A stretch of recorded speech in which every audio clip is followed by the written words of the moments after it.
Where did the secret rapture doctrine originate? The secret pre-tribulation doctrine is not found in the Bible. So where and when did it originate? You may be surprised to learn that it wasn't until the early or mid-1800s that there was any significant group of believers around the world that looked for a rapture of the church prior to a 7-year tribulation period. The secret rapture teaching was not taught by the early church. It was not taught by the church of the first centuries. It was not taught by the reformers. It was not taught by anyone except a couple of Roman Catholic theologians until about the year 1830. Its origins.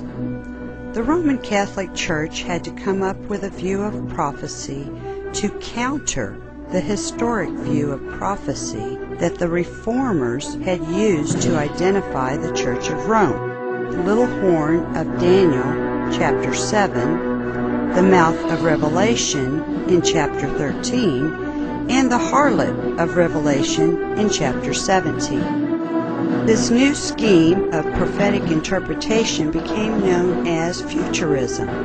It was a Roman Catholic Jesuit priest named Ribera who, in the days of the Reformation, first taught that all the events in the book of Revelation were to take place literally during the 3.5 years' reign of the Antichrist.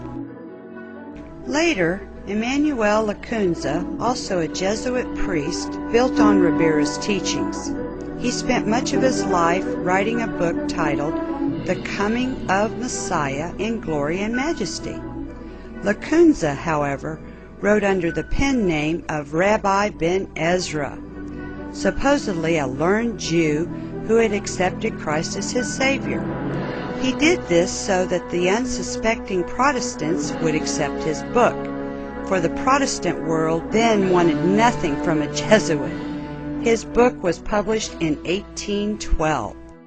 Now enter the name of Edward Irving. Born in Scotland in 1792, Irving discovered Lacunza's book and fell in love with it, translated it into English, and it was published in London in 1827. Then Irving began to hold Bible conferences throughout Scotland, emphasizing the coming of Jesus to rapture his church.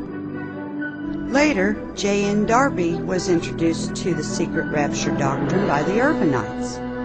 The Irvingites were the followers of Edward Irving.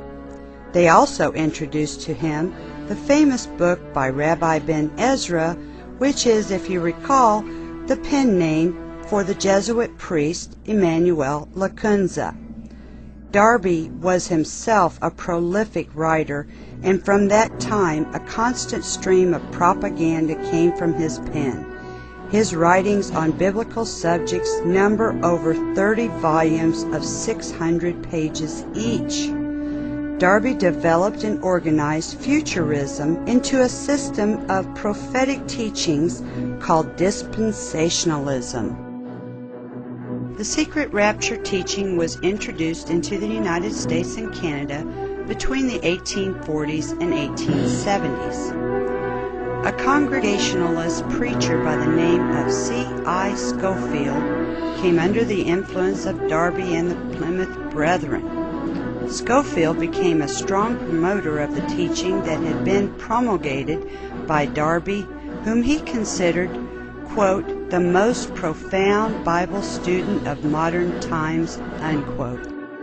Scofield incorporated this teaching into his Scofield Reference Bible. 3 million copies were published in the first 50 years.